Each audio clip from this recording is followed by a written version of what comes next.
Yeah, I think that does. Of course, bear in mind, if we should ever meet aliens from another planet, and actually I doubt that we ever will, not that they may or may not be out there, but the vast interstellar distances would just make it impossible. In the sci-fi shows, they have to come up with cheats like warp drives and hyperspace and things like that to span the differences. Otherwise, it'd be generations and generations on a ship, and there are issues with generation ships too. But if we would ever meet them, they would be so much different, so much more different than anything we have ever encountered. And in my aliens, of course, again, I'm going for comedy, but I've got aliens that are feathered and finned and have all kinds of, they're bubble aliens that just float through the atmosphere, and aliens that slide on their belly. And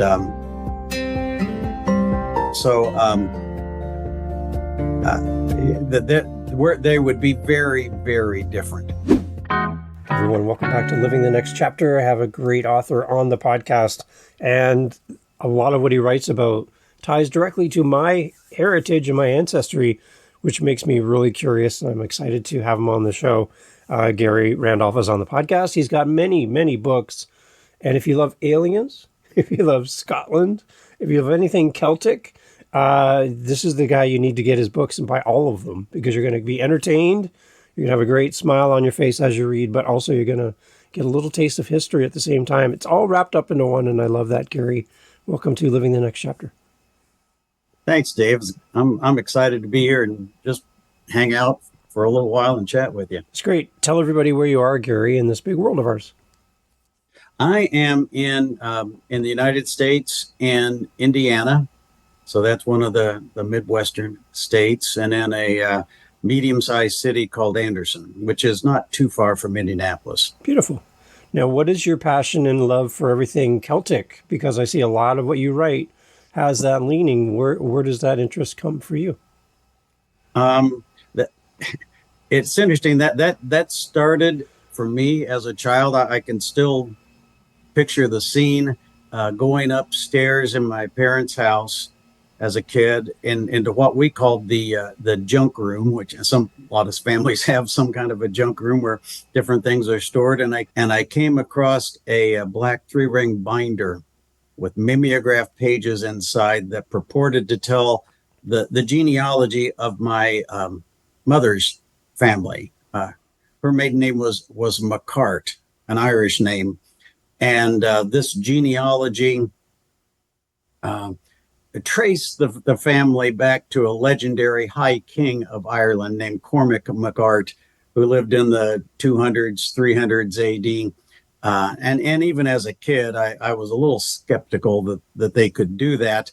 And as it turns out, he may or may not have actually existed. And from there, the story got kind of sketchy, but jumped to the 20th century to report all the second and third cousins of the family. But that kindled my interest in genealogy and in all things Irish.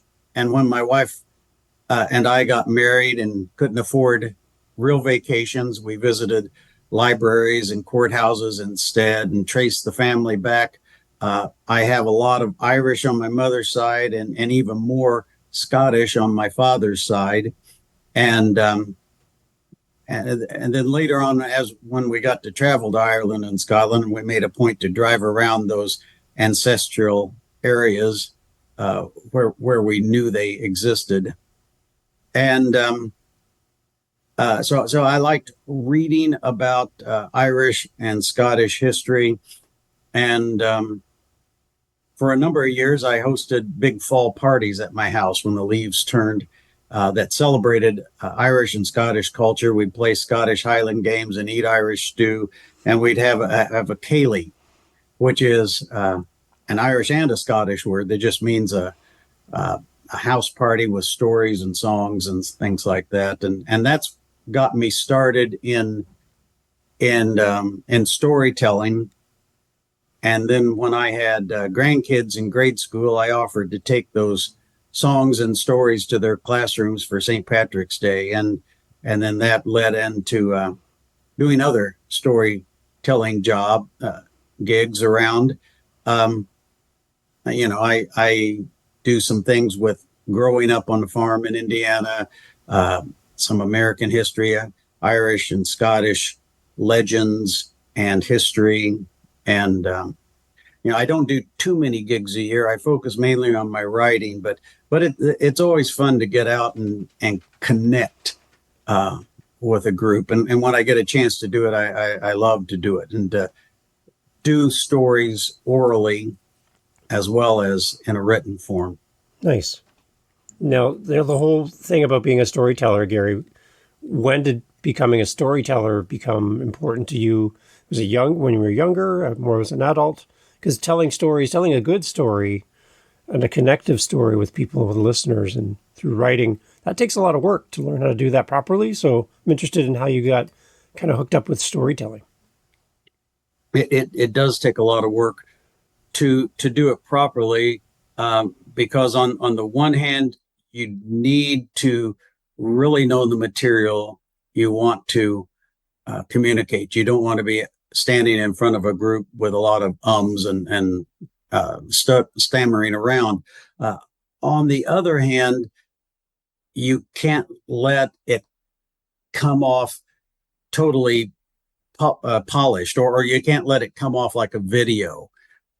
You have to connect to the audience, and so that's a big challenge.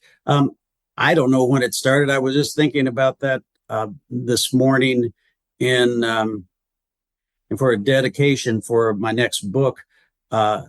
When I started telling stories, maybe let's go back to when my kids were little, and I would read them stories, read the Boxcar Children, read Tom Sawyer, read the Chronicles of Narnia, and the beautiful thing was just watching them visualize the story as I read it, and so I would then also tell them stories about growing up or history or whatever things that was. So I've probably been telling stories all my adult life.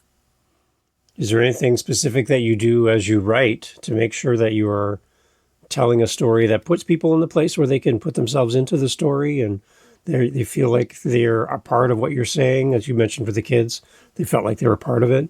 Is there any approaches you have to that? Because I have authors that are writing right now, listening to the podcast. Mm-hmm. They want to write a good story, but they're not really sure some of the elements of a good story from an author's perspective. Is there anything you can give us for some advice? Well, probably the biggest key to bringing someone into a story are the sensory details. And I tend to write in layers, and the first draft is just getting the story out, getting the plot down. And if I think of some characterization and sensory details, then I'll put those in. But then it's in the second and third drafts where I go through it and I look for that. What is the character seeing? What is the character smelling and hearing? Are the footsteps echoing across concrete in a warehouse? Is there a smell of something cooking somewhere that brings them in? That brings in people. The other thing that, of course, brings in people are honest, realistic characters and dialogue. And to do that, you need to know the characters very well. And a lot of people, will do a lot of things to get to know the characters well. They'll write backstories for them. I've heard authors say that they interview their characters, and ask their characters questions and have their answers just as a way of getting to know them. I don't do that, but I do try to get to know them very well. And when that happens, then the characters help you write the story. They'll tell you what they're going to say next and what they're going to do next. And again, also, I write more comedic fiction, and there's no better comedy than character-driven comedy.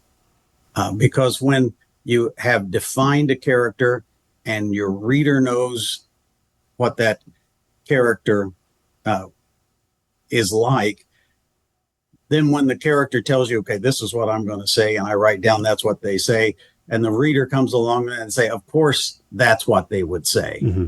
And that just drives it all home. So that makes it, again, a comedy that makes it feel better. That makes it funnier.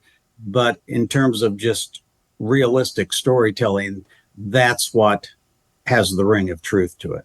A big thing in comedy is timing, too. When you see somebody up on stage and they're doing their skit, they're doing a thing, a lot of it's just around timing, pauses and callbacks and things that make you go, oh, like you're on a journey with this comedian. How do you do that in a written form? How do you do timing? I'm really interested about your thoughts on that. Yeah, that's tricky. I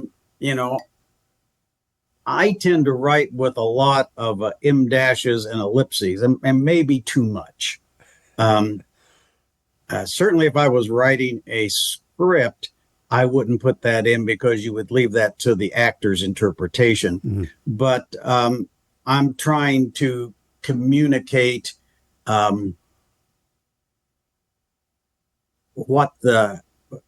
just what the character is saying, but also what the character is thinking, what the character is not saying. And so any tricks you can use with that does help.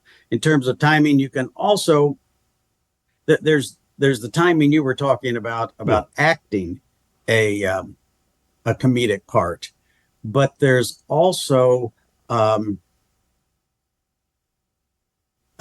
timing in terms of taking the reader through the story. And sometimes you can put in just a bit of stage business that just takes the reader just a beat to read through that. Yeah. And then you go on to what you wanted to say. And that works well. That's a muscle that takes time to develop too. That's not something you're going to get possibly right out of the gate. Again, mm-hmm. Comedians will write up a new set. They'll go and practice at some little comedy bar before they do it in the big time. You got to work that material. It can't just be, they're going to tweak it all the time and make it better and tighter and, and kind of make it the best experience possible. So I think as authors and as content creators, you have to kind of give yourself the space to kind of work with that content a little bit more, not just, mm-hmm. It's not like one and done, I don't think, from an author's perspective. Those kinds of things also are good at building tension in stories. Read anything by Dean Koontz, and he'll have this scene, this big climatic fight scene, and just in the middle of it, he'll do an aside, of yeah. of maybe the history of something, or maybe what the person is thinking, or just some little thing that he's noticing. And it could take a few seconds or it could take a few minutes to read through that. But all this time you're saying, what's happening next? Yeah. And he's messing with you. He's building up that tension. It's like taking the finish line and moving it a few feet away. You think you're almost there, and then, oh, wait, now it's over there, and I'm still mm-hmm. chasing the finish line. I like that. That's really good. You also have done some trips over to Scotland, Ireland area. And what does it feel like to be writing about that and then also then to be standing there? I see photos on your website of you over there. That's amazing. What does it feel like to be in the space that you write about? Does that give you more context? Does it inspire you to keep writing more?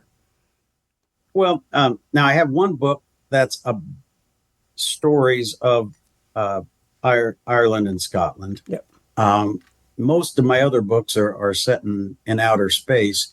Although I do have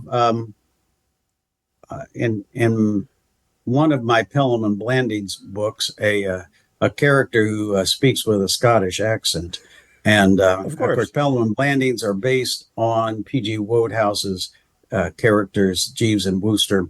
So this whole alien society is somewhat British, and so I wanted to put in a Scottish character. Now he's not like any Scot I actually met. He's probably closer to groundskeeper Willie from The Simpsons. But uh, I did try to use some Scots words. Um, I think traveling in Ireland and Scotland, and I've been to a few other places around the world. I've been to New Zealand. I've been to Africa, been to Italy years ago. But I think that feeds into some of my approach to aliens also, because you'll come up with what is a very different culture, but you find that people are people wherever you go, and they have the same kinds of things. And you may have a lot of obstructions to communicating with them. I remember one time when we were in Scotland, and we were in Glasgow, and the Glasgow accent, or as they say, the Glaswegian accent, is probably one of the hardest to understand. And as we were traveling around Scotland, I would probably understand about 80% of what was said to me. Then we got to Glasgow and it dropped about 40%. But so we were going to take a train, and we got our ticket, and I went up into all the platforms, and there was a guard there, and I asked him where I could catch this train, and he started off on 2 or 3 sentences that I couldn't make heads or tails out of what he said, and but he ended with platform 9, and I could see the sign for platform 9 right behind him. So I said, "Thank you very much," and moved on. So my Earth characters out in outer space have kind of similar situations where they're on their back foot a lot, but then they find a connection. Mm-hmm. Do you think being a traveler helps you to write in that context? Because you're kind of an alien in that place, right? When you're standing there on that train, station going, I don't understand anything that's going on. I just need this information. Does it give you some kind of connection with the aliens that you write about in your books, that you felt that feeling yourself, traveling and being in a very unfamiliar place? Yeah, I think that does. Of course, bear in mind, if we should ever meet aliens from another planet, and actually I doubt that we ever will, not that they may or may not be out there, but the vast interstellar distances would just make it impossible. In the sci-fi shows, they have to come up with cheats like warp drives and hyperspace and things like that to span the differences. Otherwise, it'd be generations and generations on a ship. And there are issues with generation ships too. But if we would ever meet them, they would be so much different, so much more different than anything we have ever encountered. And in my aliens, of course, I'm going for comedy, but I've got aliens that are feathered and finned and have all kinds of, they're bubble aliens that just float through the atmosphere, and aliens that slide on their belly. And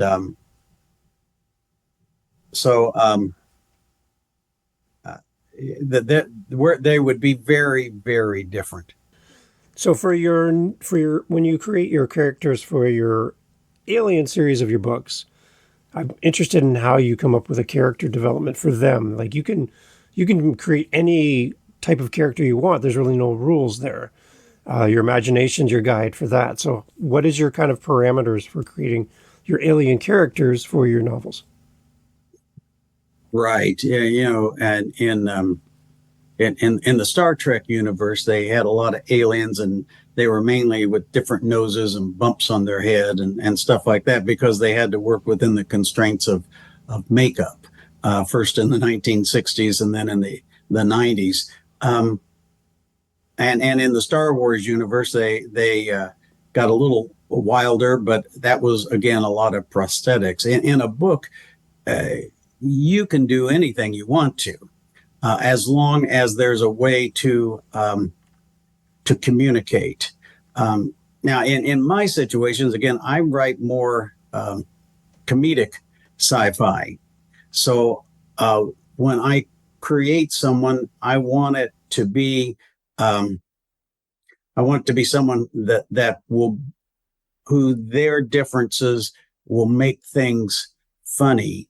One of my main aliens in my Galactic Detective Agency series is a lizard person, and so well, we refer to her sharp teeth and her yellow eyes, and she has a little bit of a surly personality. Um, Actually, I modeled her to some extent on the character in Brooklyn Nine-Nine of Rosa Diaz, who's just very, you know, rough and straightforward and deadpan. Um, I go for other kinds of comedic characters. I based one character on Groucho Marx.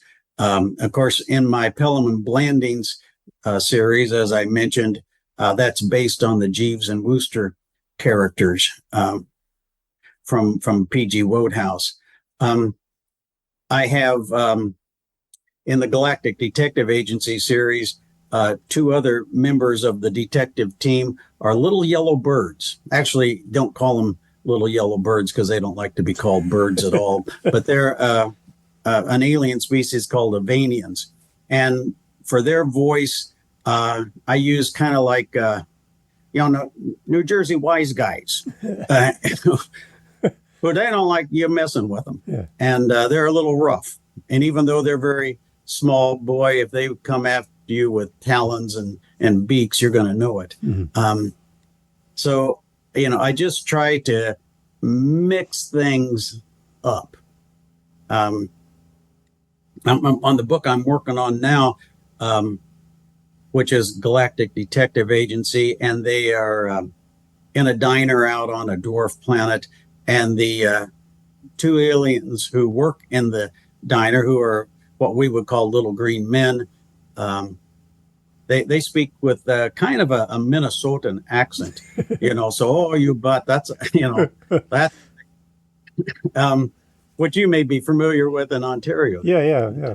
I love it. I love how you're pulling from all these different sources for inspiration, mm-hmm. right? That could put all those people in one room. There's really no connection with all these people. I love that. You're just Groucho Marx, and it's just great. And a bunch of New York guys, hey, we're walking here, like that kind of thing. I love that. That's really kind of cool. Right.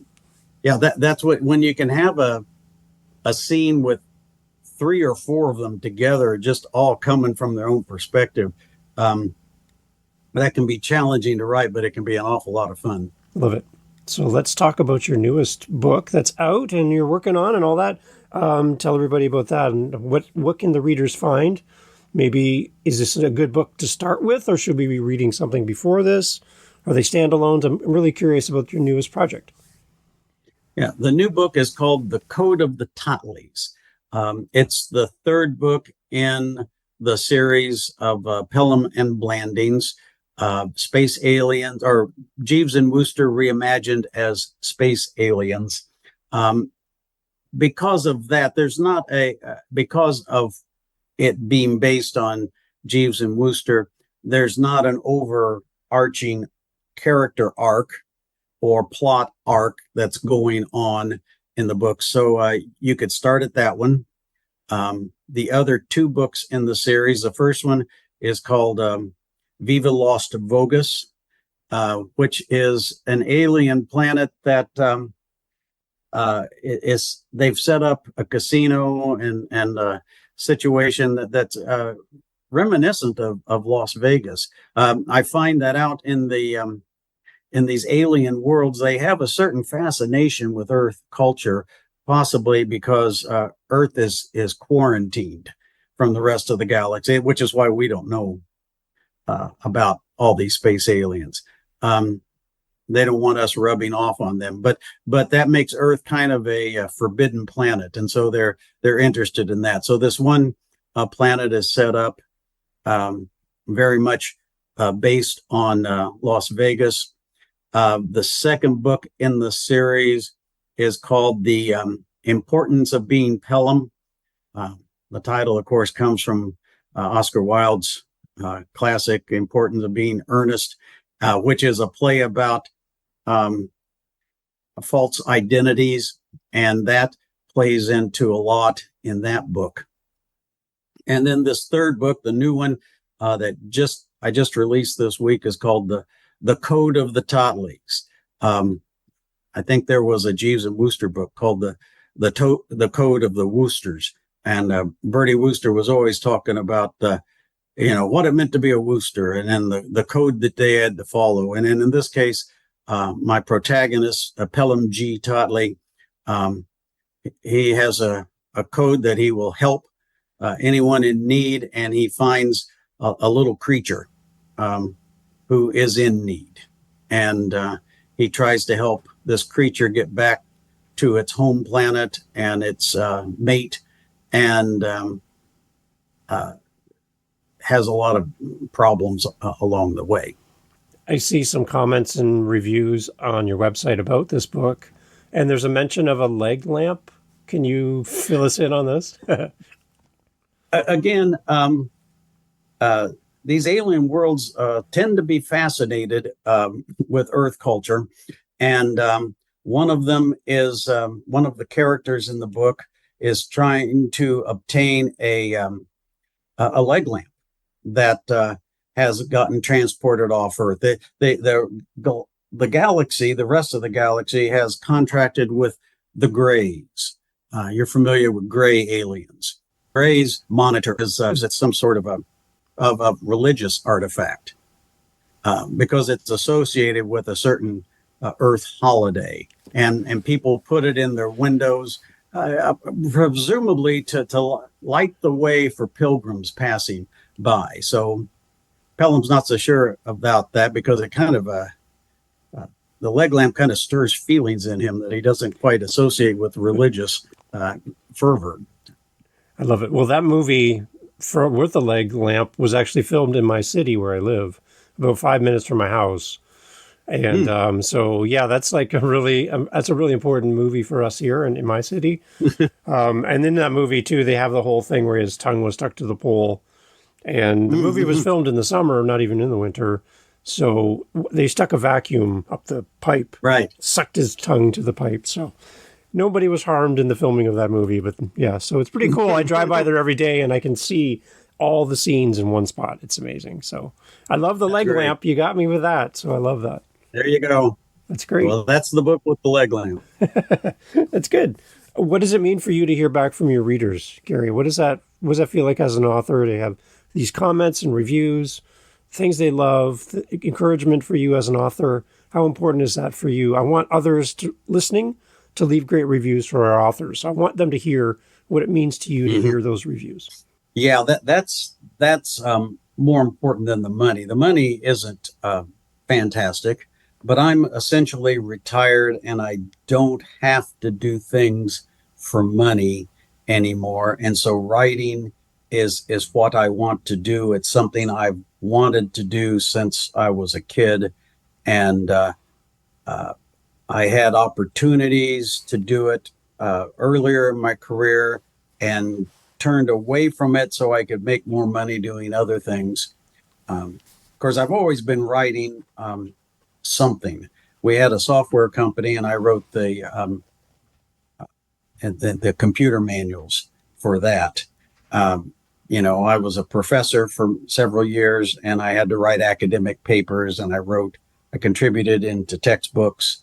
I wrote drama, church drama plays with a writing partner for a while from Canada, from New Brunswick, who had relocated to Indiana. And, and of course, writing stories for telling and writing these books, and getting this feedback, whether it's a review or someone sends me an email or whatever, that's just like doing storytelling and you see someone's face light up in the audience. Right. That's the real reward. Yeah, I love the one line you have on your website. I smiled all the way through it. That's a good line. Great. That's great, right? Mm-hmm. That's a good feeling. I love that. So Gary, as far as connecting with you, I know I have your website up here in front of us. Tell us about your website. Everything's here on your site for all your books, and maybe where you're most active on social media so that we can connect with you as a listener. Right. My website is sort of the hub that will lead you to everything else. So that is GR Storyteller, GR like Gary Randolph, storyteller.com. And there, if you're interested in the storytelling, there's lists of my programs. There are videos of me singing some songs and in at least one case doing a poem. For the writing, it's got links to all my books and descriptions of all the books. I also have a blog. I don't have a lot of blog entries. I'll only write one maybe every 6 months or so. But I have one tied to the new book, The Code of the Totleys. I put chapter titles in. That's, author doesn't have to do chapter titles. But since it's a comedic book, that's another place to sneak in a joke or two. And I have a lot of cultural references in the titles. And so I wrote a blog about, of the 30-some chapter titles in the book, there's 20-some that have some sort of Easter egg joke in them. And so I wrote a blog just detailing that. I love those Easter eggs. And I love the look of satisfaction on an author's face when they know they've hidden something for their audience. They I can't wait. What chapter are you on? I'm on chapter 2. Oh, wait till you get to chapter 4. Because in chapter 4, we're going to take a left turn when you thought we're going to go right. We're going to go left, and I can't wait to see your face. So I love those little hidden things that people put in just to see if everyone catches it. It's smart. I love it. Everyone, definitely go over and check out Gary's website. We'll have links in the show notes for this. And as well, Gary, the one thing I noticed, you have videos, and I see you with your guitar, which makes me happy as a guitar player. So there's a lot of videos we can catch you playing and singing and doing your thing in front of an audience. And I love that the fact that you're bringing storytelling back into the community, because that feeling of getting together and hearing a good story, that brings us all together. And I think we need more of that in our life. So is there a video or something that we should focus on your website that you would send us to first? Oh, I don't know. Not necessarily. There's a lot of good ones here. And I'm an adequate guitar player and adequate singer, but it works well in the context of a storytelling performance to do a story and do a song, do a poem, do a joke or two, and then cycle through all those. So it's always something different as we go through the performance. I love it. Everyone, all the information for Gary will be in the show notes as always. Go over and leave a great review when you buy Gary's books. Especially check out the newest one. Make sure you give it a good look. And maybe there's someone in your life that would also like a copy. Buy one for them as well and send it to them so they have a copy of Gary's most recent book. Gary, thank you so much for doing this. Yeah, great.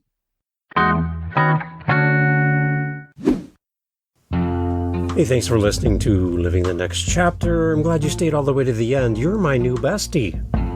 And the one thing I like to do with my besties is enjoy time together over a cup of coffee. Now, one thing missing in the equation is my coffee cup is empty. And what I would love if, after 390 plus episodes roughly, if you found any value in the podcast and you want to say, hey, Dave, do you need a refill of your coffee cup? I'm looking at it right now, and you know what? It's looking kind of sad. There's not much in the coffee cup. If you want to help support the podcast, I would love you forever as besties and celebrate coffee with you. You can celebrate and support the show at our website using our Buy Me a Coffee link. And all the money goes back into the podcast. And we also like to give it to other podcasters. So if you want to support the show, head over to livingthenextchapter.com and let's top it up. Thank you guys. Thanks for listening. Cheers.